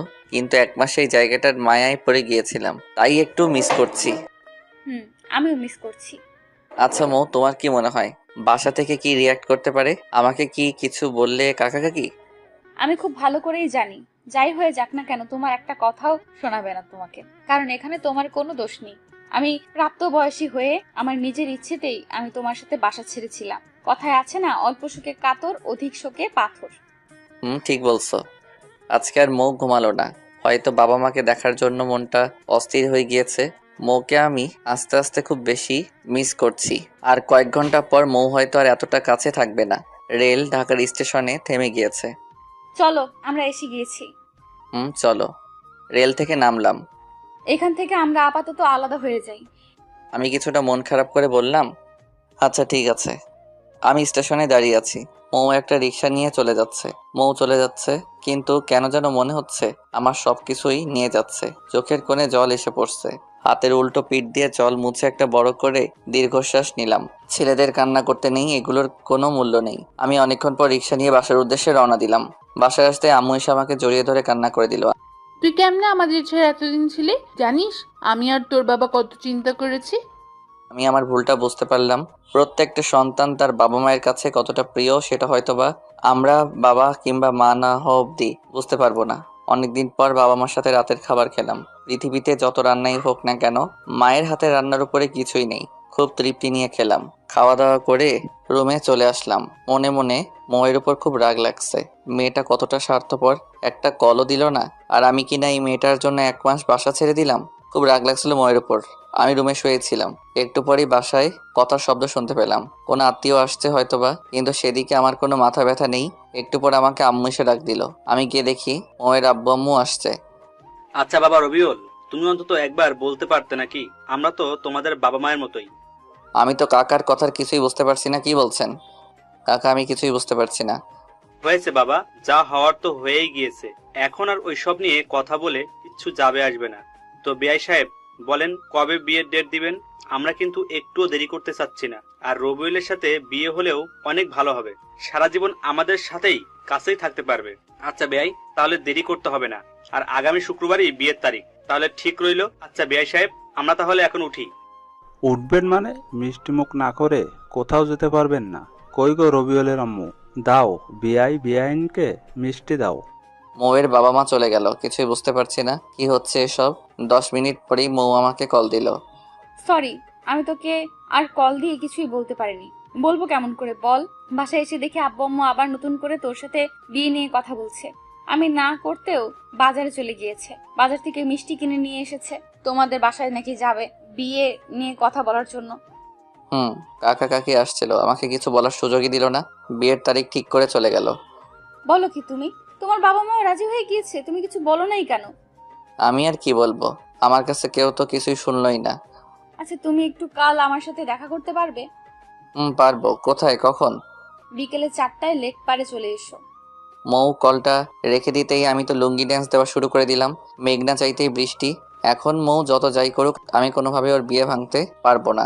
ও সরি, ওর বিয়ে বলতে আমাদের বিয়ে। হি হি হি। এর আগে মৌয়ের বিয়ে ভাঙতে হেল্প করছি আমি, কিন্তু এখন আর মৌয়ের বিয়ে ভাঙার মতো কেউ নাই। হা হা হা। খুব ভালো লাগছে, তবু একটা ভয় আছে, কারণ মৌয়ের মাথায় যে বুদ্ধি, কালকে কিছু একটা আবার উল্টাপাল্টা বুদ্ধি বের করতে পারে। সত্যি কথা হলো যে আমি ভালোবাসি, মৌকে ভালোবাসি, খুব ভালোবেসে ফেলেছি। যেদিন মৌকে বিয়ে করেছিলাম সিলেট থাকাকালীন, আমি সেদিন থেকে আমি আর মৌকে আপুর চোখে দেখিনি। আমি মনে প্রাণে মৌকে বউ হিসেবে সম্মান করেছি, ভালোবেসেছি, কিন্তু মৌকে কখনো বলিনি কিংবা বুঝতেও দেইনি। বাসায় আসার পর হয়তো ভেবেছিলাম মৌকে হারিয়ে ফেলবো, কিন্তু দিন শেষে আমরা যতই চেষ্টা করি না কেন, উপরে একজন আছেন, সে যখন দিবেন তখন আর কিছুই লাগবে না। পরের দিন বিকেলে গেলাম মৌয়ের সাথে দেখা করার জন্য। যাওয়ার সময় মৌয়ের কিনে দেওয়া পাঞ্জাবি পরে গেলাম। লেক পারে গিয়ে দেখি মৌ আগে এসে উপস্থিত। মৌ আজকে একটা সাদা রঙের ড্রেস পরে আসছে, খুব মানিয়েছে মৌকে ড্রেসটাই। কেমন আছো? আমার আর ভালো থাকা, তুমি তো দেখছোই একটার পর একটা বিপদ ছাড়ছেই না আমাকে।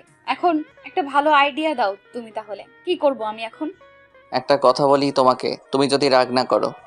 আচ্ছা বলো, রাগ করবো না।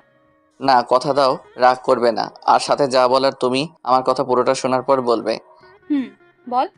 দেখো, বিয়ে তো একদিন তোমার কিংবা আমার করা লাগবেই, আর আমি তো ছেলে হিসেবে খারাপ না, তো তুমি চাইলে আমাকেই বিয়ে করে ফেলো। বিয়ে করার পর তো কাকা কাকি তোমাকে আর প্রেশার দিতে পারবে না। বলা শেষ, থাকো তুমি তোমার আইডিয়া নিয়ে। তোমার থেকে এই আইডিয়া অন্তত আমি আশা করিনি, আর আমি তোমাকে কখনোই স্বামী হিসেবে মানতে পারবো না। রাগ দেখিয়ে চলে গেল। যতই রাগ করো মৌ, এখন আর কোনো উপায় নেই, বউ হিসেবে তুমি শুধু আমারই হবে। রাতে মৌয়ের কল দিয়েছো কেন? তখন তো কিছু না বলেই রাগ দেখিয়ে চলে আসলে। আমি কি বিপদে নেই? আমিও তো বিপদে আছি। বিপদে মাথা গরম করে কিছুই হয় না, উল্টো আরো পরিস্থিতি খারাপ হয়ে যায়। আমি একটা আইডিয়াই তো দিয়েছিলাম, তুমি ভালো কিংবা খারাপ কিছু একটা বলতে পারতে, আর সেটা না করে রাগ দেখিয়ে চলে আসলে। তুমি আর আমি হয়তো ঠিক ছিলাম, আমরা 1 মাস এক বিছানায় থেকেও দুজন দুজনকে স্পর্শ পর্যন্ত করিনি, কিন্তু সমাজ এটা মানবে না। দিন শেষে আমরাও সমাজের নিকট দায়বদ্ধ। এখন যদি আমাদের বিয়েটা না হয়, তাহলে কাকা কাকি আর আমার বাবা মা স্বাভাবিকভাবে এই এলাকায় বসবাস করতে পারবে না। এক একজন এক এক রকমের কথা শোনাবে, তখন তাদের অবস্থাটা কি হবে তুমি বুঝতে পারছো কি? চুপ করে আছে মৌ। বেশ কিছুক্ষণ পর মৌ বলল, আচ্ছা, তবুও কি কোনো আইডিয়া নেই তোমার কাছে? এখন আমাদের জন্য চুপচাপ সব নেওয়াটাই ভালো হবে। পরে না হয় পরিস্থিতি স্বাভাবিক হলে তখন যে কোনো কিছু করা যাবে। আচ্ছা ঠিক আছে, তুমি খাওয়া দাওয়া করছো কি? না, খাইনি, একটু পর খাবো। আচ্ছা একটা কথা বলো তো মৌ, বলো। তুমি কি আমাকে মিস করছো না একটু? মিস করার কি আছে? তুমি তো আর মারা যাওনি, কিংবা চলেও যাওনি কোথাও, তাহলে মিস করার কি আছে? মিস করার কি আছে বলেই কলটা কেটে দিলাম। মেডিকেলের স্টুডেন্ট বলেই আবেগ ভালোবাসাহীন কি মৌ? এমন করে কেমনে বললো বুঝলাম না। 1 মাস থাকলাম আমরা একসাথে। 1 মাস তো একটা মানুষ যদি একটা বিড়ালকে সময় দাও, তাকেও যদি 2 দিন সময় দিতে না পারে, তাহলে সেই মানুষটা সেই বিড়ালকে মিস করবে। এটা স্বাভাবিক নাকি? মিস করে মিথ্যা বললো মৌ। যাক, এসব ভেবে মাথা নষ্ট করার দরকার নেই।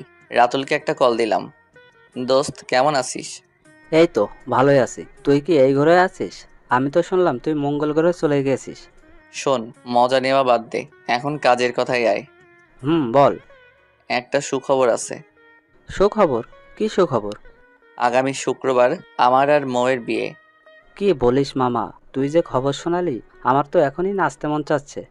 বাসায় অনেক কাজ করতে হবে, আমার তো তেমন কোনো কাজিন নেই, তাই তুই কালকেই চলে আয়, আব্বু তোকে আসতে বলছে। আচ্ছা, আমি কালকেই আসতেছি। দেখতে দেখতে শুক্রবার এসে গেল। আমার খুব লজ্জা লাগছে, কেন যেন নিজেকে খুব স্পেশাল লাগছিল। কত আয়োজন, কত সাজ, সব আমারই জন্য। সময় যেন থেমে যাচ্ছে, একদম যাচ্ছে না। এর মাঝে মৌয়ের সাথে কয়েক দফা কথা হয়েছে। অনেক বোঝানোর পরও একই কথা, আমাকে বিয়ে করলেও স্বামী হিসেবে মানতে পারবে না। যাই হোক, বিয়ে হয়ে গেলে আমার ভালোবাসা ওকে নিজের করে নিব। মৌ আবার পালাতে চেয়েছিল, তাতে বুঝতে পারছি সুখ আর শোক একসাথে পেতে চলেছি। সব আয়োজন শেষ করে দ্বিতীয়বারের মতো কবুল বলছি। মনে মনে খুব হাসছি, 2বার বিয়ে করে ফেললাম। এতক্ষণ মৌকে আমি দেখতেই পারিনি, এখন আমার পাশে মৌকে আনা হয়েছে। বিয়ের সাথে মৌকে এত ভালো লাগছে যে সেটা আমি লিখে বা বলে প্রকাশ করতে পারবো না। বিয়ের সব কাজ শেষ করে এখন ফেরার পালা। মৌ এমনভাবে কান্না শুরু করে দিল, আমি তো পুরো ভেবাচাকা খেয়ে গেলাম। সত্যি বলতে বিয়েটা মেয়েদের কান্না করাটাই স্বাভাবিক। কিন্তু মৌদের চোখে কেন যেন আমি জল মানতে পারছি না, কারণ মৌ তো আর সত্যি সত্যি মনে থেকে আমাকে স্বামী মেনে বিয়ে করছে না। তাহলে এরকম কান্না করার মানে কি? আবার এমনও হতে পারে মানুষের চাপেই কান্না করছে, না হলে আবার লোকে কথা বলবে যে কেমন মেয়ে দেখো, বিয়ের দিনও একটু কান্না করছে না। কান্না করতে করতেই আমাদের বাসায় চলে আসলাম। আমার রুমে আসতেই তো আমি পুরো চমকে গেলাম। এত ফুল আর এত সুন্দর করে সাজানো হয়েছে, যেটা আমার কল্পনাতেও ছিল না। পুরো ঘরটায় রজনীগন্ধা আর গোলাপের ঘ্রাণে ভরে উঠছে। বাসা ভর্তি মেহমান। রাত 11টা অবধি জিনিয়ার কাছে যেতে পারলাম না। আমার আত্মীয়রা তাকে ঘিরে রেখেছে। 11টা আস্তে আস্তে সবাই চলে গেল। রাতুল আমাকে এক প্রকার ধাক্কা দিয়েই ঘরে ঢুকিয়ে দিল।